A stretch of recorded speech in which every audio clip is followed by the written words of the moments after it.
Rajrishi ಗುರೂಜಿಗಳ ದಿವ್ಯವಾಕ್ಯ. August 20ರ ನಂತರ ರಾಜಕೀಯದಲ್ಲಿ ಸೃಷ್ಟಿ ಆಗಲಿದೆಯಾ ಬಿರುಗಾಳಿ? ರಾಜಋಷಿ ಕಾಲಜ್ಞಾನಿ ಗುರೂಜಿಯವರ ಮತ್ತೊಂದು ಸ್ಫೋಟಕ ಭವಿಷ್ಯ. ಆಗಸ್ಟ್ 20ರ ನಂತರ ಕಾದಿದೆಯಾ ಹಾಗಾದ್ರೆ ಗಂಡಾಂತರ? ವೀಕ್ಷಕರೇ, ರಾಜಋಷಿ ಕಾಲಜ್ಞಾನಿ ಗುರೂಜಿ ಯಾರಿದ್ದಾರೆ ಗೊತ್ತಿಲ್ಲ ಹೇಳಿ. ಇವರ ಭವಿಷ್ಯವಾಣಿ ಪ್ರತಿಯೊಂದು ಕೂಡ ಸತ್ಯ ಆಗ್ತಾನೆ ಇದೆ. ಇದಕ್ಕೆ ಸಾಕ್ಷಿಯಾಗಿ ಅದೆಷ್ಟೋ ಘಟನಾವಳಿಗಳು ಇವತ್ತೂ ಕೂಡ ನಮ್ಮ ಕಣ್ಣ ಮುಂದೆ ಹಾಗೆ ನಡೆದು ಹೋಗಿದೆ. ಅವರ ಕಾಲಜ್ಞಾನದಂತೆ ಈ ಹಿಂದೆ ಹೇಳಿದ ಅದೆಷ್ಟೋ ಸುದ್ದಿಗಳು ಅಥವಾ ಅವರ ಅದೆಷ್ಟೋ ಭವಿಷ್ಯವಾಣಿಗಳು ನಿಜವಾಗಿದೆ. ಈ ವರ್ಷದ ಪ್ರಾರಂಭದಲ್ಲೇ ಯುದ್ಧ ಭೀತಿಗಳಿಂದ ದೇಶಗಳೇ ನಡಿಗೆ ಹೋಗುತ್ತೆ, ಜಗತ್ತಿಗೆ ಒಂದು ರೀತಿ ನೆಗೆಟಿವಿಟಿ ಸೃಷ್ಟಿ ಆಗುತ್ತೆ, ಹಾಗೆ ಇಸ್ಲಾಮಿಕ್ ಕಂಟ್ರಿ ಸಂಪೂರ್ಣವಾಗಿ ನಶಿಸಿ ಹೋಗುವಂತಹ ಪರಿಸ್ಥಿತಿ ಎದುರಾಗುತ್ತೆ ಅನ್ನುವ ಮುಂದಾಗುವ ಕಾಲಜ್ಞಾನವನ್ನ ಕೂತಲ್ಲೇ ಸ್ಪಷ್ಟ ನುಡಿಗಳ ಮೂಲಕ ಕಾಲಜ್ಞಾನವನ್ನ ನುಡಿದಂತವರು ಗುರೂಜಿಯವರು. ಅದೇ ರೀತಿಯಾಗಿ ಅಮೆರಿಕ ಮತ್ತು ಇಸ್ರೇಲ್ ಪಡೆಗಳು ಇರಾನ್ ಮೇಲಿನ ದಾಳಿ, ಪರಮಾಣು ಮಿಲಿಟರಿ ಮತ್ತು ನಾಗರಿಕ ತಾಣಗಳ ಮೇಲೆ ದಾಳಿ ಮಾಡಿದ್ವು. ಇರಾನಿನ ಪಡೆಗಳು ಹೇಗೆ ಪ್ರತಿಕಾರವನ್ನ ತೀರಿಸಿಕೊಂಡ್ವು ಅನ್ನೋದನ್ನ ನಾವು ಹೇಳಲೇಬೇಕಾಗಿಲ್ಲ. ಈ ಯುದ್ಧ ಯಾವಾಗಪ್ಪ ನಿಲ್ಲುತ್ತೆ ಅಂತ ಎಲ್ಲರೂ ಕೂಡ ಒಂದು ಕ್ಷಣ ಪ್ರಾರ್ಥನೆ ಮಾಡಿದ್ದುಂಟು. ಯಾರೂ ಊಹೆ ಮಾಡಲಾಗಂತ ಸ್ಥಿತಿಯಲ್ಲಿ ರಾಜಋಷಿ ಕಾಲಜ್ಞಾನಿ ಗುರೂಜಿಯವರು ಯುದ್ಧ ಪ್ರಾರಂಭವಾದ ಕೇವಲ 40 ದಿನಗಳ ನಂತರದಲ್ಲಿ ಕದನ ವಿರಾಮ ಸಿಗುತ್ತೆ ಅನ್ನುವಂತಹ ಕಾಲಜ್ಞಾನವನ್ನು ನುಡಿದ್ರು. ಎಲ್ಲೆಡೆ ಈ ಸತ್ಯವಾಣಿ ಭಾರಿ ವೈರಲ್ ಆಯಿತು. ಅದರಂತೆ ಯುದ್ಧ ಪ್ರಾರಂಭ ಆದ ಕೆಲವೇ ದಿನಗಳಲ್ಲಿ ಅಂದರೆ 40 ದಿನಗಳಲ್ಲಿ ಕದನ ವಿರಾಮ ಘೋಷಣೆ ಆಗಿಬಿಡ್ತು. ಅಷ್ಟೇ ಅಲ್ಲದೆ ಈ ಹಿಂದೆ ಹೇಳಿದ ಮಾತು ಅಂದರೆ ಧರ್ಮಸ್ಥಳದ ವಿಚಾರಕ್ಕೆ ಸಂಬಂಧಪಟ್ಟಂತೆ ಧರ್ಮಸ್ಥಳಕ್ಕೆ ಅಂಟಿಕೊಂಡ ಕಂಟಕ ಯಾವ ರೀತಿ ಇತ್ತು, ಅದು ಹೇಗೆ ಬಗೆಹರಿತು, ಇದರ ಬಗ್ಗೆಯೂ ಕೂಡ ಗುರೂಜಿಯವರು ತಮ್ಮ ಕಾಲಜ್ಞಾನದಲ್ಲಿ ಮುಂಚಿತವಾಗಿಯೇ ಹೇಳ್ಬಿಟ್ಟಿದ್ರು. ಇನ್ನು ಮುಂದುವರೆದು ನೋಡೋದಾದ್ರೆ ಕಾಲಜ್ಞಾನ ಸಂಚಿಕೆಯಲ್ಲಿ ಧರ್ಮಸ್ಥಳದ ವಿಚಾರವಾಗಿ ಮತ್ತೆ ಸದ್ದು ಮಾಡುವ ಎಲ್ಲ ಸಾಧ್ಯತೆಗಳು ಇದೆ ಅಂತ ಹೇಳಿದ್ರು. ಮತ್ತೊಮ್ಮೆ ಧರ್ಮಸ್ಥಳ ಭಾರಿ ಚರ್ಚೆಗೆ ಗ್ರಾಸ ಆಗುತ್ತೆ ಅಂದಿದ್ರು. ಆ ಭವಿಷ್ಯವಾಣಿಯೂ ಕೂಡ ನಿಜ ಆಯಿತು. ಅದೇ ರೀತಿಯಾಗಿ ನೋಡಿ, ಧರ್ಮಸ್ಥಳದ ಈ ಒಂದು ವಿಪತ್ತಿನ ಕೇಸ್ ಸುಪ್ರೀಂ ಕೋರ್ಟ್ನ ಮೆಟ್ಟಿಲೇರಿದ್ದು ಸಾಕ್ಷಿಯಾಯಿತು. ಈಗಿನ ಟ್ರೆಂಡಿಂಗ್ ನ್ಯೂಸ್ ನೋಡಿ ಗಮನಿಸಬೇಕಾಗುತ್ತೆ ನಾವು. ಕಾಕ್ರೋಚ್ ಪಾರ್ಟಿ ಒಂದು ಎಲ್ಲರಲ್ಲೂ ಕೂಡ ಒಂದು ರೀತಿಯಾದಂಥ ಗೊಂದಲವನ್ನು ಸೃಷ್ಟಿ ಮಾಡಿಬಿಡ್ತು. ಇಡೀ ದೇಶವೇ ಅಚ್ಚರಿ ಪಡುವಂತಹ ರೀತಿಯಲ್ಲಿ ಮುಷ್ಕರಗಳು, ಗಲಾಟೆಗಳು ವಿದ್ಯಾರ್ಥಿಗಳಿಂದ ನಡೀತು. ಅದು ಸರಿನೋ ತಪ್ಪು, ಆದರೆ ಆಂದೋಲನಗಳು ನಡೆದದ್ದಂತೂ ನಿಜ.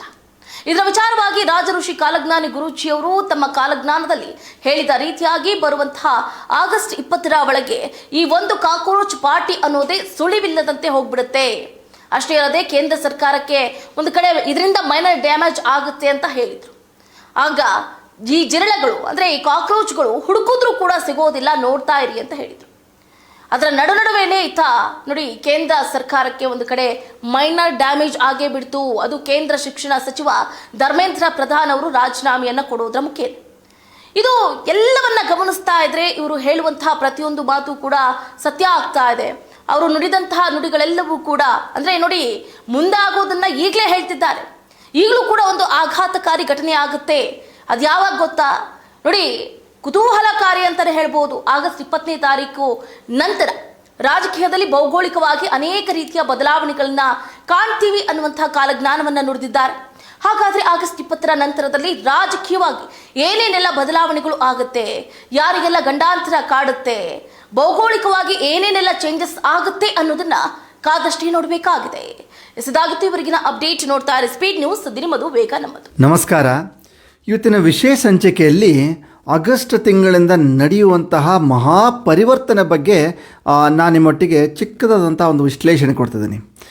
ಮೊದಲು ಹೇಳ್ತೀನಿ, ಡೇಟು ಆಗಸ್ಟ್ 20. ನೆನ್ಪಿಟ್ಕೊಳ್ಳಿ, ಇದೇ ವರ್ಷ ಆಗಸ್ಟ್ 20ರಿಂದ ಮಹತ್ತರವಾದಂಥ ಬದಲಾವಣೆ ಆಗುತ್ತೆ. ಇದೇ ಥರವಾದಂಥ ಪ್ರಿಡಿಕ್ಷನ್ನ ನಾನು ಈ ಹಿಂದೆ 1 ವರ್ಷದಿಂದ ನಾನು ಘಾಟಿ ಸುಬ್ರಹ್ಮಣ್ಯಲ್ಲಿ ಕೊಟ್ಟಿದ್ದೆ. ಬರಲಿ ದಿನಗಳಲ್ಲಿ ಹೊಸ ಮುಖಗಳು ಬರ್ತವೆ, ಹೊಸ ಅಲೆಗಳೇ ಬರ್ತವೆ, ರಾಜಕೀಯದಲ್ಲಿ ಮಹತ್ತರ ಬದಲಾವಣೆ ಆಗುತ್ತೆ ಅಂತ ಹೇಳಿದ್ದೆ. ಸೊ ಅದೇ ಥರನಾದಂತಹ ಒಂದು ಸಿಚುವೇಶನ್ನು, ಆ ಒಂದು ಯೋಗ ಇದೇ ಆಗಸ್ಟ್ 20ಕ್ಕೆ ಸೇರ್ತಾ ಇದೆ. ಸೊ ಇದೇ ಆಗಸ್ಟ್ 20 ನಂತರ ಹೊಸ ಮುಖಗಳು ಬರ್ತವೆ, ಹಳೆ ಮುಖಗಳು ಹೋಗ್ತವೆ. ಇವಾಗ ಏನು ಟ್ರೆಂಡಿಂಗ್ ಅಂತ ಇದೆಯೋ ಆವಾಗ ಅದೆಲ್ಲ ಫೇಡಿಂಗ್ ಆಗಿಬಿಡುತ್ತೆ. ಫಾರ್ ಎಕ್ಸಾಂಪಲ್ ಇವಾಗ ನೋಡ್ಬೋದು, ಜಿರಳೆಗಳ ಪಕ್ಷ, ಕಾಕ್ರೋಚ್ ಪಕ್ಷ ಅನ್ನೋದು ತುಂಬ ಟ್ರೆಂಡಿಂಗ್ ಮಾಡ್ತಾ ಇದೆ. ಬರೆದಿಟ್ಕೊಳ್ಳಿ, ಆಗಸ್ಟ್ 20 ನಂತರ ಈ ಜಿರಳೆಗಳ ಪಕ್ಷ, ಜಿರಳೆಗಳು ಹುಡುಕಾಡಿದ್ರೂ ನಿಮ್ಗೆ ಸಿಗಲ್ಲ, ದಿಕ್ಕು ತಪ್ಪಿ ದಿಕ್ಕಾಪಾಲಾಗಿ ಹೋಗ್ತವೆ. ಇದು ಪರಮಾತ್ಮನಾಣೆಗೂ ಸತ್ಯ, ನಿಮಗೆ ಜಿರಳೆಗಳ ಪಕ್ಷವೇ ಸಿಗಲ್ಲ. ಒಂದು ವರ್ಷ ಮುಂದೆ ಹೋದ ನಂತರ ನೀವು ಮರ್ತೇ ಬಿಡ್ತೀರಿ, ಈ ಥರ ಜಿರಳೆಗಳ ಪಕ್ಷ ಇತ್ತು, ಈ ಥರ ಸಮಸ್ಯೆ ಮಾಡಿದ್ರು ಅಂತ ಮರ್ತೇ ಬಿಡ್ತೀರಿ. ಇದಕ್ಕೊಂದು best example just 1 year back rule out ಮಾಡ್ತೀನಿ. 1 ಇಯರ್ ಬ್ಯಾಕಲ್ಲಿ ಅಂದರೆ 2025 ಸೇಮ್ ಟೈಮಲ್ಲಿನೇ ಇಡೀ ಜಗತ್ತಾದ್ಯಂತ ಮತ್ತೊಂದು ಚಳುವಳಿ ಅನ್ಬೇಕು, ಸಂಘರ್ಷ ಅನ್ಬೇಕು, ಕಾಂಟ್ರವರ್ಸಿ ಅನ್ಬೇಕು, ಅದೇ ನಿಮಗೆ ಬಿಟ್ಟಿದ್ದು. ಇಂಥದೇ ಒಂದು ಕಾಂಟ್ರವರ್ಸಿ ಇಡೀ ಜಗತ್ತಾದ್ಯಂತ ಸದ್ದು ಮಾಡ್ತು. ಅದು ಬೇರೆ ಏನಲ್ಲ, ನಮ್ಮ ಧರ್ಮಸ್ಥಳದ ಒಂದು ವಿಷಯ. ಆ ಧರ್ಮಸ್ಥಳ ವಿಷಯದಲ್ಲಿಯೂ ಕೂಡ ಇದೇ ಥರನಾಗಿ ಸೋಷಿಯಲ್ ಮೀಡಿಯಾ ವಾರ್ ಇವಾಗಲೂ ಬಂದಿದ್ದು ಈ ಕಾಕ್ರೋಚ್ ಪಾರ್ಟಿನ ಬಂದಿರೋದು ಸೋಷಿಯಲ್ ಮೀಡಿಯಾದಿಂದನೇ. ಆ ಧರ್ಮಸ್ಥಳದ್ದು ಶುರುವಾಗಿದ್ದೂ ಕೂಡ ಸೋಷಿಯಲ್ ಮೀಡಿಯಾದಿಂದನೇ. ಎಲ್ಲ ಸೈಮಲ್ಟೇನಿಯಸ್ಸು, ಸೇಮ್ ಟೈಮು, ಸೇಮ್ ಡೇಟು, ಎಲ್ಲ ಅಕ್ಕಪಕ್ಕದಲ್ಲಿ ಸೇಮ್ ಸೈಮಲ್ಟೇನಿಯಸ್ಲಿ. ಸೊ ಆಲ್ರೆಡಿ ಧರ್ಮಸ್ಥಳದ ಬಗ್ಗೆ ನಾವು ನೋಡಿದಂತಹ ಪ್ರಿಡಿಕ್ಷನ್ ಯಾವ ಒಂದು ಕ್ಯಾಲ್ಕುಲೇಷನ್ ಮೇಲೆ ನೋಡಿದ್ವಿ, ಡೇಟ್ ಕೊಟ್ಟಿದ್ವು, ಅದೇ ಕ್ಯಾಲ್ಕುಲೇಷನ್ ಮೇಲೆ ಈ ಒಂದು ಡೇಟನ್ನು ಕೊಟ್ಟಿದ್ದೀವಿ, ಆಗಸ್ಟ್ 20. ಇದಾದ ನಂತರ ಕಾಕ್ರೋಚ್ ಪಾರ್ಟಿ ನಿಮ್ಗೆ ನೋಡಿದ್ರೂ ಸಿಗಲ್ಲ, ಬರೆದಿಟ್ಕೊಂಬಿಡಿ. ಇದು 1ನೇ ಪ್ರಿಡಿಕ್ಷನ್ನು. ಇನ್ನು 2ನೇದು ಬಹುಮುಖ್ಯವಾಗಿ ಎಲ್ಲರೂ ಮತ್ತೊಂದು ಪ್ರಶ್ನೆ ಕೇಳ್ತಾ ಇರೋದು, ನಮ್ಮ ದಕ್ಷಿಣ ಭಾರತದಲ್ಲಿ ಎಲ್ಲ ಕಡೆ ವೈರಲ್ ಆಗಿರುವಂತಹ ವಿಜಯ ದಳಪತಿಯ ಬಗ್ಗೆ. ಬರೆದಿಟ್ಕೊಳ್ಳಿ, ಇದೇ ಆಗಸ್ಟು 20th ನಂತರ ವಿಜಯ ದಳಪತಿಗೆ ರಾಜಕೀಯ ಭವಿಷ್ಯದ ಕೌಂಟ್ ಡೌನ್ ಶುರು ಆಗುತ್ತೆ. ಹೆಂಗಂದರೆ ಇವರೂ ಕೂಡ ಬಂದಿರೋದು, ವಿಜಯ್ ದಳಪತಿ ಕೂಡ ಬಂದಿದ್ದು ಸೋಷಿಯಲ್ ಮೀಡಿಯಾದಿಂದನೇ. ಇವೆಲ್ಲ ಸೋಷಿಯಲ್ ಮೀಡಿಯಾದ ಟ್ರೆಂಡು. ಇದಕ್ಕೆಲ್ಲ ಮುಖ್ಯವಾಗಿದ್ದೇ ರಾಹು. ಇವಾಗ ದಳಪತಿಯವ್ರು ಬಂದಿರೋದು, ವಿಜಯ್ ದಳಪತಿ ಬಂದಿರೋದು ಸೋಷಿಯಲ್ ಮೀಡಿಯಾದಿಂದಾನೇ. ಈಗ ಅವ್ರು ಕೂತ್ಕೊಂಡಿರೋದು ಪೊಸಿಷನ್ನು ಕೂಡ ಸೋಷಿಯಲ್ ಮೀಡಿಯಾ ಉತ್ತುಂಗ ಶಿಖರ ಕರ್ಕೊಂಡು ಹೋಗಿರುವಂತಹ ರಾಹು ಅಲ್ಲೆಲ್ಲ ಕಡೆ ಪ್ರಚಾರ ಮಾಡಿಸ್ಬಿಟ್ಟಿದ್ದಾನೆ. ಈ ಬರುವಂಥ ಆಗಸ್ಟ್ 20 ನಂತರ ಏನಾಗ್ತಾನೆ, ಆ ಒಂದು ರಾಹು ಫುಲ್ಲು ಉತ್ತಂಗ ಶಿಖರಕ್ಕೆ ಬೆಟ್ಟದ ಮೇಲೆ ನಿಂತು ಕರ್ಕೊಂಡು ಹೋಗಿ ಕೆಳಗಡೆ ಅದುಂಬಿಡ್ತಾನೆ. ಆವಾಗ ಕ್ರಮೇಣವಾಗಿ ಫಾಲ್ ಡೌನ್, ಕೌಂಟ್ ಡೌನ್ ಶುರು ಆಗಲೇಬೇಕು. ಪರಮಾತ್ಮನಿಗೆ ಸತ್ಯ, ಇವರು 5 ವರ್ಷ ಯಾವುದೇ ಕಾರಣಕ್ಕೂ ಅಧಿಕಾರ ನಡೆಸಲ್ಲ. ಬರೆದಿಟ್ಕೊಂಬಿಡಿ. ಇದು ಫಾಲ್ ಡೌನ್ ಶುರು ಆಗುತ್ತೆ. ಆ ಫಾಲ್ ಡೌನ್ ಶುರು ಆದಾಗ ಏನಾಗುತ್ತೆ, ಇವರು ಈ 2 ಫೇಸ್ಗಳು. ಒಂದು ಎಕ್ಸಾಂಪಲ್ ಹೇಳ್ತೀನಿ. ವಿಜಯ್ ದಳಪತಿ ಮಾಡಿರೋದು ಒಂದು ಕೆಲಸ ಆದರೆ ಅದು ಹೇಳ್ತಾ ಇರೋದು ಬೇರೆ ಒಂದು ಕೆಲಸ ಇರುತ್ತದೆ. ಫಾರ್ ಎಕ್ಸಾಂಪಲ್, ಇವಾಗ ಒಂದು ಸೋಷಿಯಲ್ ಮೀಡಿಯಾದಲ್ಲಿ ಟ್ರೆಂಡ್ ಬಂತು, ನ್ಯೂಸ್ ಬಂದ್ಬಿಡ್ತು. ಯಾವ ಥರ ಅಂದರೆ ವಿಜಯ್ ದಳಪತಿಯವರು ಒಂದು ದೇವಸ್ಥಾನದ ಹುಂಡಿ ದುಡ್ಡನ್ನು ದೇವಸ್ಥಾನಕ್ಕೆ ಬಳಸಬೇಕು ಅಂತ ಮಾಡಿದ್ದಾರೆ ಅಂತ ಹೇಳ್ಕೊಂಡು ಹೋದರು. ಅದೆಲ್ಲ ಸರಿ. ಆದರೆ ಇದೇ ರಾಹುವಿನ ಇನ್ನೊಂದು ಮುಖ, ದೇವಸ್ಥಾನದಲ್ಲಿರುವಂಥ ಎಲ್ಲ ಪ್ರಾಪರ್ಟಿಗಳನ್ನು ಕೂಡ ಅವರು ಸೇಲ್ ಮಾಡಿಬಿಟ್ರು, ಸೇಲ್ಗೆ ಇಟ್ಬಿಟ್ರು. ಆ ಮುಖನ ಅದು ಯಾರೂ ನೋಡ್ತಾ ಇಲ್ಲ, ತೋರಿಸೂ ಇಲ್ಲ. ಇದೇ 20 ನಂತರ ರಾಹುವಿನ ಇನ್ನೊಂದು ಮುಖ ಬಂದೇ ಬರುತ್ತೆ ಪ್ರಪಂಚಕ್ಕೆ. ಆವಾಗ ಇವ್ರ ಕೌಂಟ್ ಡೌನ್ ಶುರು ಆಗುತ್ತೆ. ಸೊ ನಾನು ಹೇಳೋದು ಓವರಾಲ್ ಆಗಿ ಏನಂತಂದರೆ, ಈ ಥರ ಯಾವುದೋ ಚಳುವಳಿಗಳಾಗೋದಾಗಲಿ, ಅಥವಾ ಉತ್ತುಂಗ ಶಿಖರಕ್ಕೆ ನಿಲ್ಲಿಸಿಟ್ಟು ಕೆಳಗಡೆ ಬೀಳಿಸೋದಾಗಲಿ, ಅಥವಾ ಜನಗಳ ಒಂದು ಬಾಯಿಯಿಂದ ಒಂದು ಧ್ವನಿಯಿಂದ ಮತ್ತೊಂದು ಧ್ವನಿಗೆ ಹರಡುವಂಥದ್ದಾಗಲಿ, ಸೋಷಿಯಲ್ ಮೀಡಿಯಲ್ಲಿ ಹರಡುವಂಥದ್ದಾಗಲಿ, ಇವೆಲ್ಲವೂ ಕೂಡ ರಾಹುವಿನ ಪ್ರಭಾವ. ಸೊ ಈ ರಾಹುವಿನ ಪ್ರಭಾವ ಏನಾಗುತ್ತೆ, ಇದೇ ಆಗಸ್ಟ್ ನಂತರ, ಆಗಸ್ಟ್ 20 ನಂತರ ಇವ್ರಿಗೆಲ್ಲರಿಗೂ ಕೂಡ ಕೌಂಟ್ ಡೌನ್ ಶುರು ಆಗುತ್ತೆ. ಸೊ ಓವರಾಲ್ ಆಗಿ ಹೇಳಬೇಕು ಅಂತಂದರೆ, ಇನ್ನು ಆಗಸ್ಟ್ 20 ನಂತರ ಒಂದು ಹೊಸ ಎನ್ವಿರಾನ್ಮೆಂಟೇ ಕ್ರಿಯೇಟ್ ಆಗುತ್ತೆ. ಹೊಸ ವಿಷಯಗಳು ಬರ್ತವೆ, ಹೊಸ ಜನಗಳು ಮುಂದೆ ಕಣ್ಣೆದುರಿಗೆ ಬರ್ತಾರೆ. ಹಳೆ ಮುಖಗಳು ಎಷ್ಟೋ ಮಾಯ ಆಗಿ ಹೋಗ್ಬಿಡ್ತವೆ. ಎಷ್ಟೋ ಪೊಲಿಟಿಕಲ್ ಬದಲಾವಣೆ ಕೂಡ ನಾವು ಈ ಒಂದು ಆಗಸ್ಟ್ 20 ನಂತರ ನಾವು ಕಾಣ್ತೀವಿ. ಸೊ ಹೀಗಾಗಿ ಆಗಸ್ಟ್ 20 ಅನ್ನೋದು ಈ ವರ್ಷದಲ್ಲಿ ತುಂಬ ಮೇಜರಾಗಿ ಇಂಪ್ಯಾಕ್ಟ್ ಆಗುವಂತಹ ಆ ಒಂದು ತಿಂಗಳು ಮತ್ತು ಆ ಒಂದು ದಿನ. ನಾನೊಂದು ಓವರಾಲ್ ಆಗಿ ಒಂದು ಸೆಂಟ್ರಲೈಸ್ ಪಾಯಿಂಟ್ ಆಗಿರುವಂಥ ಡೇಟ್ ಹೇಳಿದ್ದೀನಿ. ಒಂದು 2 ದಿನ ಆಚೆ ಈಚೆನೂ ಕೂಡ ಆಗಬಹುದು. ಬಟ್ ಆಗಸ್ಟ್ 20 ಅಂತ ನಾನು ಟಾರ್ಗೆಟ್ ಮಾಡಿ ಹೇಳ್ತಾ ಇದ್ದೀನಿ. ಸುಮಾರು ಹೊಸ ವಿಷಯಗಳು, ಸುಮಾರು ಹೊಸ ಪರಿವರ್ತನೆಗಳು ಕಂಡೇ ಕಾಣ್ತೀರಾ. ಭಗವಂತನಾಡಿಗೂ ಸತ್ಯ. ಇನ್ನು ಸ್ವಲ್ಪ ದಿನ ಕಾಯ್ದು ನೋಡೋಣ. ಸೊ ಈ ಥರವಾದಂತಹ ಮತ್ತೆ ಯಾವುದೇ ಟ್ರೆಂಡಿಂಗ್ ಟಾಪಿಕ್ಸ್ ಇರ್ತಾವೋ, ಯಾವ ಟ್ರೆಂಡಿಂಗ್ ವಿಷಯಗಳು ಇರ್ತಾವೋ ಅದ್ರ ಬಗ್ಗೆ ಅನ್ವೇಷಣೆ ಮಾಡಿ ನನ್ನದೇ ಶೈಲಿಯಲ್ಲಿ ಒಂದು ಭವಿಷ್ಯವನ್ನು ಕೊಡುವಂತಹ ಪ್ರಯತ್ನವನ್ನು ಮುಂಬರುವಂತಹ ಒಂದು ಎಪಿಸೋಡಲ್ಲಿ ಕೂಡ ನಾನು ಮಾಡ್ತೀನಿ. ಇಷ್ಟು ಹೇಳ್ತಾ ಇವತ್ತಿನ ಸಂಚಿಕೆಗೆ ಅಲ್ಪ ವಿರಾಮ ಮಾಡ್ತಿದ್ದೀನಿ. ಸರ್ವೇ ಜನಾ ಸುಖಿನೋ ಭವಂತು. ನಮಸ್ಕಾರ, ಸ್ಪೀಡ್ ನ್ಯೂಸ್ಗೆ ಸ್ವಾಗತ. ನಾನು ಚಂದ್ರಕಲಾ ನಿತಿನ್ಗೌಡ. ರಾಜಕೀಯದಲ್ಲಿ ಮತ್ತೊಂದು ಕೋಲಾಹಲ ಸೃಷ್ಟಿ. ರಾಜಋಷಿ ಗುರೂಜಿಗಳ ದಿವ್ಯವಾಕ್ಯ. ಆಗಸ್ಟ್ 20 ನಂತರ ರಾಜಕೀಯದಲ್ಲಿ ಸೃಷ್ಟಿ ಆಗಲಿದೆಯಾ ಬಿರುಗಾಳಿ. ರಾಜಋಷಿ ಕಾಲಜ್ಞಾನಿ ಗುರೂಜಿಯವರ ಮತ್ತೊಂದು ಸ್ಫೋಟಕ ಭವಿಷ್ಯ. ಆಗಸ್ಟ್ 20ರ ನಂತರ ಕಾದಿದೆಯಾ ಹಾಗಾದ್ರೆ ಗಂಡಾಂತರ? ವೀಕ್ಷಕರೇ, ರಾಜಋಷಿ ಕಾಲಜ್ಞಾನಿ ಗುರೂಜಿ ಯಾರಿದ್ದಾರೆ ಗೊತ್ತಿಲ್ಲ ಹೇಳಿ. ಇವರ ಭವಿಷ್ಯವಾಣಿ ಪ್ರತಿಯೊಂದು ಕೂಡ ಸತ್ಯ ಆಗ್ತಾನೆ ಇದೆ. ಇದಕ್ಕೆ ಸಾಕ್ಷಿಯಾಗಿ ಅದೆಷ್ಟೋ ಘಟನಾವಳಿಗಳು ಇವತ್ತೂ ಕೂಡ ನಮ್ಮ ಕಣ್ಣ ಮುಂದೆ ಹಾಗೆ ನಡೆದು ಹೋಗಿದೆ. ಅವರ ಕಾಲಜ್ಞಾನದಂತೆ ಈ ಹಿಂದೆ ಹೇಳಿದ ಅದೆಷ್ಟೋ ಸುದ್ದಿಗಳು ಅಥವಾ ಅವರ ಅದೆಷ್ಟೋ ಭವಿಷ್ಯವಾಣಿಗಳು ನಿಜವಾಗಿದೆ.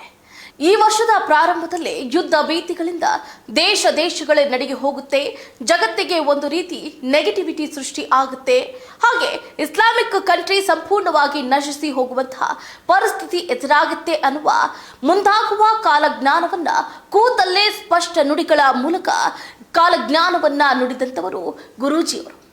ಅದೇ ರೀತಿಯಾಗಿ ಅಮೆರಿಕ ಮತ್ತು ಇಸ್ರೇಲ್ ಪಡೆಗಳು ಇರಾನ್ ಮೇಲಿನ ದಾಳಿ, ಪರಮಾಣು ಮಿಲಿಟರಿ ಮತ್ತು ನಾಗರಿಕ ತಾಣಗಳ ಮೇಲೆ ದಾಳಿ ಮಾಡಿದ್ವು. ಇರಾನಿನ ಪಡೆಗಳು ಹೇಗೆ ಪ್ರತಿಕಾರವನ್ನ ತೀರಿಸಿಕೊಂಡ್ವು ಅನ್ನೋದನ್ನ ನಾವು ಹೇಳಲೇಬೇಕಾಗಿಲ್ಲ. ಈ ಯುದ್ಧ ಯಾವಾಗಪ್ಪ ನಿಲ್ಲುತ್ತೆ ಅಂತ ಎಲ್ಲರೂ ಕೂಡ ಒಂದು ಕ್ಷಣ ಪ್ರಾರ್ಥನೆ ಮಾಡಿದ್ದುಂಟು. ಯಾರೂ ಊಹೆ ಮಾಡಲಾಗಂತ ಸ್ಥಿತಿಯಲ್ಲಿ ರಾಜಋಷಿ ಕಾಲಜ್ಞಾನಿ ಗುರೂಜಿಯವರು ಯುದ್ಧ ಪ್ರಾರಂಭವಾದ ಕೇವಲ 40 ದಿನಗಳ ನಂತರದಲ್ಲಿ ಕದನ ವಿರಾಮ ಸಿಗುತ್ತೆ ಅನ್ನುವಂತಹ ಕಾಲಜ್ಞಾನವನ್ನು ನುಡಿದ್ರು. ಎಲ್ಲೆಡೆ ಈ ಸತ್ಯವಾಣಿ ಭಾರಿ ವೈರಲ್ ಆಯಿತು.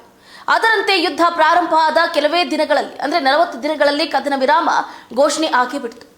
ಅಷ್ಟೇ ಅಲ್ಲದೆ ಈ ಹಿಂದೆ ಹೇಳಿದ ಮಾತು, ಅಂದ್ರೆ ಧರ್ಮಸ್ಥಳದ ವಿಚಾರಕ್ಕೆ ಸಂಬಂಧಪಟ್ಟಂತೆ ಧರ್ಮಸ್ಥಳಕ್ಕೆ ಅಂಟಿಕೊಂಡ ಕಂಟಕ ಯಾವ ರೀತಿ ಇತ್ತು, ಅದು ಹೇಗೆ ಬಗೆಹರಿತು, ಇದರ ಬಗ್ಗೆಯೂ ಕೂಡ ಗುರೂಜಿಯವರು ತಮ್ಮ ಕಾಲಜ್ಞಾನದಲ್ಲಿ ಮುಂಚಿತವಾಗಿಯೇ ಹೇಳ್ಬಿಟ್ಟಿದ್ರು.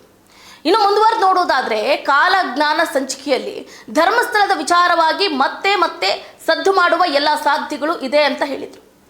ಮತ್ತೊಮ್ಮೆ ಧರ್ಮಸ್ಥಳ ಭಾರಿ ಚರ್ಚೆಗೆ ಗ್ರಾಸ ಆಗುತ್ತೆ ಅಂದಿದ್ರು. ಆ ಭವಿಷ್ಯವಾಣಿಯೂ ಕೂಡ ನಿಜ ಆಯಿತು. ಅದೇ ರೀತಿಯಾಗಿ ನೋಡಿ, ಧರ್ಮಸ್ಥಳದ ಈ ಒಂದು ವಿಪತ್ತಿನ ಕೇಸ್ ಸುಪ್ರೀಂ ಕೋರ್ಟ್ನ ಮೆಟ್ಟಿಲೇರಿದ್ದು ಸಾಕ್ಷಿಯಾಯಿತು. ಈಗಿನ ಟ್ರೆಂಡಿಂಗ್ ನ್ಯೂಸ್ ನೋಡಿ ಗಮನಿಸಬೇಕಾಗುತ್ತೆ ನಾವು. ಕಾಕ್ರೋಚ್ ಪಾರ್ಟಿ ಒಂದು ಎಲ್ಲರಲ್ಲೂ ಕೂಡ ಒಂದು ರೀತಿಯಾದಂತಹ ಗೊಂದಲವನ್ನ ಸೃಷ್ಟಿ ಮಾಡಿಬಿಡ್ತು. ಇಡೀ ದೇಶವೇ ಅಚ್ಚರಿ ಪಡುವಂತಹ ರೀತಿಯಲ್ಲಿ ಮುಷ್ಕರಗಳು, ಗಲಾಟೆಗಳು ವಿದ್ಯಾರ್ಥಿಗಳಿಂದ ನಡೀತು. ಅದು ಸರಿನೋ ತಪ್ಪು, ಆದರೆ ಆಂದೋಲನಗಳು ನಡೆದದ್ದಂತೂ ನಿಜ. ಇದರ ವಿಚಾರವಾಗಿ ರಾಜಋಷಿ ಕಾಲಜ್ಞಾನಿ ಗುರೂಜಿಯವರು ತಮ್ಮ ಕಾಲಜ್ಞಾನದಲ್ಲಿ ಹೇಳಿದ ರೀತಿಯಾಗಿ ಬರುವಂತಹ ಆಗಸ್ಟ್ 20ರ ಒಳಗೆ ಈ ಒಂದು ಕಾಕ್ರೋಚ್ ಪಾರ್ಟಿ ಅನ್ನೋದೇ ಸುಳಿವಿಲ್ಲದಂತೆ ಹೋಗ್ಬಿಡುತ್ತೆ.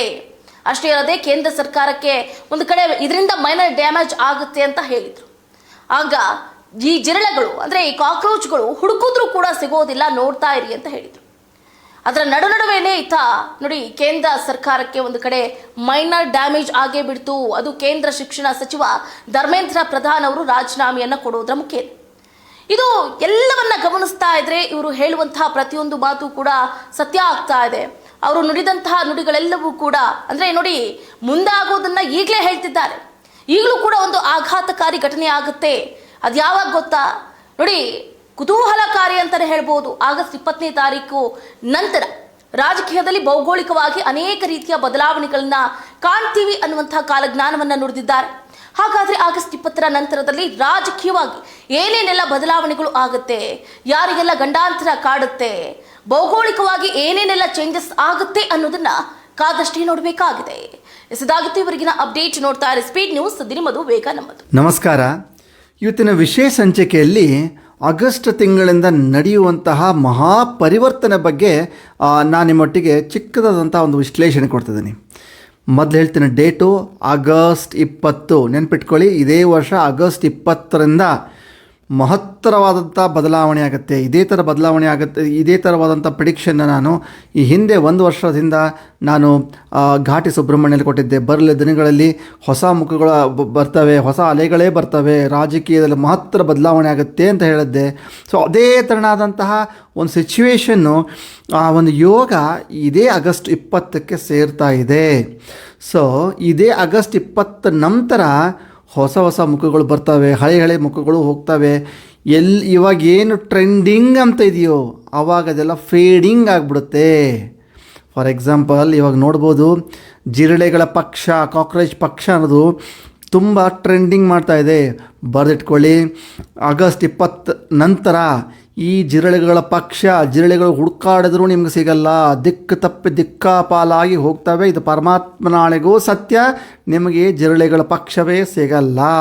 ಒಂದು ವರ್ಷ ಮುಂದೆ ಹೋದ ನಂತರ ನೀವು ಮರ್ತೇ ಬಿಡ್ತೀರಿ, ಈ ಥರ ಜಿರಳೆಗಳ ಪಕ್ಷ ಇತ್ತು, ಈ ಥರ ಸಮಸ್ಯೆ ಮಾಡಿದ್ರು ಅಂತ ಮರ್ತೇ ಬಿಡ್ತೀರಿ.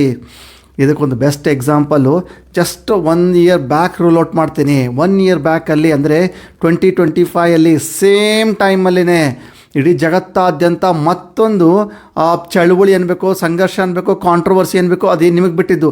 ಇಂಥದೇ ಒಂದು ಕಾಂಟ್ರವರ್ಸಿ ಇಡೀ ಜಗತ್ತಾದ್ಯಂತ ಸದ್ದು ಮಾಡ್ತು. ಅದು ಬೇರೆ ಏನೂ ಅಲ್ಲ, ನಮ್ಮ ಧರ್ಮಸ್ಥಳದ ಒಂದು ವಿಷಯ. ಆ ಧರ್ಮಸ್ಥಳ ವಿಷಯದಲ್ಲಿಯೂ ಕೂಡ ಇದೇ ಥರನಾಗಿ ಸೋಷಿಯಲ್ ಮೀಡಿಯಾ ವಾರ್. ಇವಾಗಲೂ ಬಂದಿದ್ದು ಈ ಕಾಕ್ರೋಚ್ ಪಾರ್ಟಿನ ಬಂದಿರೋದು ಸೋಷಿಯಲ್ ಮೀಡಿಯಾದಿಂದನೇ. ಆ ಧರ್ಮಸ್ಥಳದ್ದು ಶುರುವಾಗಿದ್ದೂ ಕೂಡ ಸೋಷಿಯಲ್ ಮೀಡಿಯಾದಿಂದನೇ. ಎಲ್ಲ ಸೈಮಲ್ಟೇನಿಯಸ್ಸು, ಸೇಮ್ ಟೈಮು, ಸೇಮ್ ಡೇಟು, ಎಲ್ಲ ಅಕ್ಕಪಕ್ಕದಲ್ಲಿ ಸೇಮ್ ಸೈಮಲ್ಟೇನಿಯಸ್ಲಿ. ಸೊ ಆಲ್ರೆಡಿ ಧರ್ಮಸ್ಥಳದ ಬಗ್ಗೆ ನಾವು ನೋಡಿದಂತಹ ಪ್ರಿಡಿಕ್ಷನ್ ಯಾವ ಒಂದು ಕ್ಯಾಲ್ಕುಲೇಷನ್ ಮೇಲೆ ನೋಡಿದ್ವಿ, ಡೇಟ್ ಕೊಟ್ಟಿದ್ವು, ಅದೇ ಕ್ಯಾಲ್ಕುಲೇಷನ್ ಮೇಲೆ ಈ ಒಂದು ಡೇಟನ್ನು ಕೊಟ್ಟಿದ್ದೀವಿ. ಆಗಸ್ಟ್ 20. ಇದಾದ ನಂತರ ಕಾಕ್ರೋಚ್ ಪಾರ್ಟಿ ನಿಮ್ಗೆ ನೋಡಿದ್ರೂ ಸಿಗಲ್ಲ, ಬರೆದಿಟ್ಕೊಂಬಿಡಿ. ಇದು 1ನೇ ಪ್ರಿಡಿಕ್ಷನ್ನು. ಇನ್ನು 2ನೇದು ಬಹುಮುಖ್ಯವಾಗಿ ಎಲ್ಲರೂ ಮತ್ತೊಂದು ಪ್ರಶ್ನೆ ಕೇಳ್ತಾ ಇರೋದು, ನಮ್ಮ ದಕ್ಷಿಣ ಭಾರತದಲ್ಲಿ ಎಲ್ಲ ಕಡೆ ವೈರಲ್ ಆಗಿರುವಂತಹ ವಿಜಯ್ ದಳಪತಿಯ ಬಗ್ಗೆ. ಬರೆದಿಟ್ಕೊಳ್ಳಿ, ಇದೇ ಆಗಸ್ಟು 20th ನಂತರ ವಿಜಯ್ ದಳಪತಿಗೆ ರಾಜಕೀಯ ಭವಿಷ್ಯದ ಕೌಂಟ್ ಡೌನ್ ಶುರು ಆಗುತ್ತೆ. ಹೆಂಗಂದರೆ ಇವರು ಕೂಡ ಬಂದಿರೋದು, ವಿಜಯ್ ದಳಪತಿ ಕೂಡ ಬಂದಿದ್ದು ಸೋಷಿಯಲ್ ಮೀಡಿಯಾದಿಂದನೇ. ಇವೆಲ್ಲ ಸೋಷಿಯಲ್ ಮೀಡಿಯಾದ ಟ್ರೆಂಡು. ಇದಕ್ಕೆಲ್ಲ ಮುಖ್ಯವಾಗಿದ್ದೇ ರಾಹು. ಇವಾಗ ದಳಪತಿಯವ್ರು ಬಂದಿರೋದು, ವಿಜಯ್ ದಳಪತಿ ಬಂದಿರೋದು ಸೋಷಿಯಲ್ ಮೀಡಿಯಾದಿಂದಾನೇ. ಈಗ ಅವ್ರು ಕೂತ್ಕೊಂಡಿರೋದು ಪೊಸಿಷನ್ನು ಕೂಡ ಸೋಷಿಯಲ್ ಮೀಡಿಯಾ ಉತ್ತುಂಗ ಶಿಖರ ಕರ್ಕೊಂಡು ಹೋಗಿರುವಂತಹ ರಾಹು ಅಲ್ಲೆಲ್ಲ ಕಡೆ ಪ್ರಚಾರ ಮಾಡಿಸ್ಬಿಟ್ಟಿದ್ದಾನೆ. ಈ ಬರುವಂಥ ಆಗಸ್ಟ್ 20 ನಂತರ ಏನಾಗ್ತಾನೆ, ಆ ಒಂದು ರಾಹು ಫುಲ್ಲು ಉತ್ತಂಗ ಶಿಖರಕ್ಕೆ ಬೆಟ್ಟದ ಮೇಲೆ ನಿಂತು ಕರ್ಕೊಂಡು ಹೋಗಿ ಕೆಳಗಡೆ ಅದುಂಬಿಡ್ತಾನೆ. ಆವಾಗ ಕ್ರಮೇಣವಾಗಿ ಫಾಲ್ ಡೌನ್, ಕೌಂಟ್ ಡೌನ್ ಶುರು ಆಗಲೇಬೇಕು. ಪರಮಾತ್ಮನಿಗೆ ಸತ್ಯ, ಇವರು 5 ವರ್ಷ ಯಾವುದೇ ಕಾರಣಕ್ಕೂ ಅಧಿಕಾರ ನಡೆಸಲ್ಲ. ಬರೆದಿಟ್ಕೊಂಬಿಡಿ. ಇದು ಫಾಲ್ ಡೌನ್ ಶುರು ಆಗುತ್ತೆ. ಆ ಫಾಲ್ ಡೌನ್ ಶುರು ಆದಾಗ ಏನಾಗುತ್ತೆ, ಇವರು ಈ 2 ಫೇಸ್ಗಳು. ಒಂದು ಎಕ್ಸಾಂಪಲ್ ಹೇಳ್ತೀನಿ.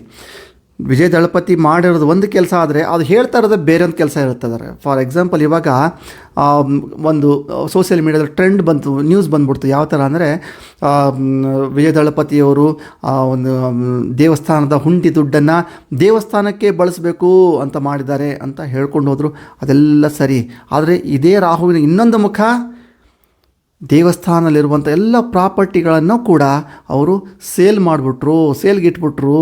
ಆ ಮುಖನ ಅದು ಯಾರು ನೋಡ್ತಾ ಇಲ್ಲ, ತೋರಿಸೂ ಇಲ್ಲ. ಇದೇ 20 ನಂತರ ರಾಹುವಿನ ಇನ್ನೊಂದು ಮುಖ ಬಂದೇ ಬರುತ್ತೆ ಪ್ರಪಂಚಕ್ಕೆ. ಆವಾಗ ಇವ್ರ ಕೌಂಟ್ ಡೌನ್ ಶುರು ಆಗುತ್ತೆ. ಸೊ ನಾನು ಹೇಳೋದು ಓವರಾಲ್ ಆಗಿ ಏನಂತಂದರೆ, ಈ ಥರ ಯಾವುದೋ ಚಳುವಳಿಗಳಾಗೋದಾಗಲಿ, ಅಥವಾ ಉತ್ತುಂಗ ಶಿಖರಕ್ಕೆ ಹೋಗಿ ನಿಲ್ಲಿಸಿಟ್ಟು ಕೆಳಗಡೆ ಬೀಳಿಸೋದಾಗಲಿ, ಅಥವಾ ಜನಗಳ ಒಂದು ಬಾಯಿಯಿಂದ ಒಂದು ಧ್ವನಿಯಿಂದ ಮತ್ತೊಂದು ಧ್ವನಿಗೆ ಹರಡುವಂಥದ್ದಾಗಲಿ, ಸೋಷಿಯಲ್ ಮೀಡಿಯಲ್ಲಿ ಹರಡುವಂಥದ್ದಾಗಲಿ, ಇವೆಲ್ಲವೂ ಕೂಡ ರಾಹುವಿನ ಪ್ರಭಾವ. ಸೊ ಈ ರಾಹುವಿನ ಪ್ರಭಾವ ಏನಾಗುತ್ತೆ, ಇದೇ ಆಗಸ್ಟ್ ನಂತರ, ಆಗಸ್ಟ್ 20 ನಂತರ ಇವ್ರಿಗೆಲ್ಲರಿಗೂ ಕೂಡ ಕೌಂಟ್ ಡೌನ್ ಶುರು ಆಗುತ್ತೆ. ಸೊ ಓವರಾಲ್ ಆಗಿ ಹೇಳಬೇಕು ಅಂತಂದರೆ, ಇನ್ನು ಆಗಸ್ಟ್ 20th ನಂತರ ಒಂದು ಹೊಸ ಎನ್ವಿರಾನ್ಮೆಂಟೇ ಕ್ರಿಯೇಟ್ ಆಗುತ್ತೆ. ಹೊಸ ವಿಷಯಗಳು ಬರ್ತವೆ, ಹೊಸ ಜನಗಳು ಮುಂದೆ ಕಣ್ಣೆದುರಿಗೆ ಬರ್ತಾರೆ. ಹಳೆ ಮುಖಗಳು ಎಷ್ಟೋ ಮಾಯ ಆಗಿ ಹೋಗ್ಬಿಡ್ತವೆ. ಎಷ್ಟೋ ಪೊಲಿಟಿಕಲ್ ಬದಲಾವಣೆ ಕೂಡ ನಾವು ಈ ಒಂದು ಆಗಸ್ಟ್ 20th ನಂತರ ನಾವು ಕಾಣ್ತೀವಿ. ಸೊ ಹೀಗಾಗಿ ಆಗಸ್ಟ್ 20th ಅನ್ನೋದು ಈ ವರ್ಷದಲ್ಲಿ ತುಂಬ ಮೇಜರಾಗಿ ಇಂಪ್ಯಾಕ್ಟ್ ಆಗುವಂತಹ ಆ ಒಂದು ತಿಂಗಳು ಮತ್ತು ಆ ಒಂದು ದಿನ. ನಾನೊಂದು ಓವರಾಲ್ ಆಗಿ ಒಂದು ಸೆಂಟ್ರಲೈಸ್ ಪಾಯಿಂಟ್ ಆಗಿರುವಂಥ ಡೇಟ್ ಹೇಳಿದ್ದೇನೆ. ಒಂದು 2 ದಿನ ಆಚೆ ಈಚೆನೂ ಕೂಡ ಆಗಬಹುದು. ಬಟ್ ಆಗಸ್ಟ್ 20th ಅಂತ ನಾನು ಟಾರ್ಗೆಟ್ ಮಾಡಿ ಹೇಳ್ತಾ ಇದ್ದೀನಿ. ಸುಮಾರು ಹೊಸ ವಿಷಯಗಳು, ಸುಮಾರು ಹೊಸ ಪರಿವರ್ತನೆಗಳು ಕಂಡೇ ಕಾಣ್ತೀರಾ. ಭಗವಂತನಾಡಿಗೂ ಸತ್ಯ. ಇನ್ನು ಸ್ವಲ್ಪ ದಿನ ಕಾಯ್ದು ನೋಡೋಣ. ಸೊ ಈ ಥರವಾದಂತಹ ಮತ್ತೆ ಯಾವುದೇ ಟ್ರೆಂಡಿಂಗ್ ಟಾಪಿಕ್ಸ್ ಇರ್ತಾವೋ, ಯಾವ ಟ್ರೆಂಡಿಂಗ್ ವಿಷಯಗಳು ಇರ್ತಾವೋ ಅದ್ರ ಬಗ್ಗೆ ಅನ್ವೇಷಣೆ ಮಾಡಿ ನನ್ನದೇ ಶೈಲಿಯಲ್ಲಿ ಒಂದು ಭವಿಷ್ಯವನ್ನು ಕೊಡುವಂತಹ ಪ್ರಯತ್ನವನ್ನು ಮುಂಬರುವಂತಹ ಒಂದು ಎಪಿಸೋಡಲ್ಲಿ ಕೂಡ ನಾನು ಮಾಡ್ತೀನಿ. ಇಷ್ಟು ಹೇಳ್ತಾ ಇವತ್ತಿನ ಸಂಚಿಕೆಗೆ ಅಲ್ಪ ವಿರಾಮ ಮಾಡ್ತಿದ್ದೀನಿ. ಸರ್ವೇ ಜನಾ ಸುಖಿನೋ ಭವಂತು. ನಮಸ್ಕಾರ, ಸ್ಪೀಡ್ ನ್ಯೂಸ್ಗೆ ಸ್ವಾಗತ. ನಾನು ಚಂದ್ರಕಲಾ ನೂತನಗೌಡ. ರಾಜಕೀಯದಲ್ಲಿ ಮತ್ತೊಂದು ಕೋಲಾಹಲ ಸೃಷ್ಟಿ. ರಾಜಋಷಿ ಗುರೂಜಿಗಳ ದಿವ್ಯವಾಕ್ಯ.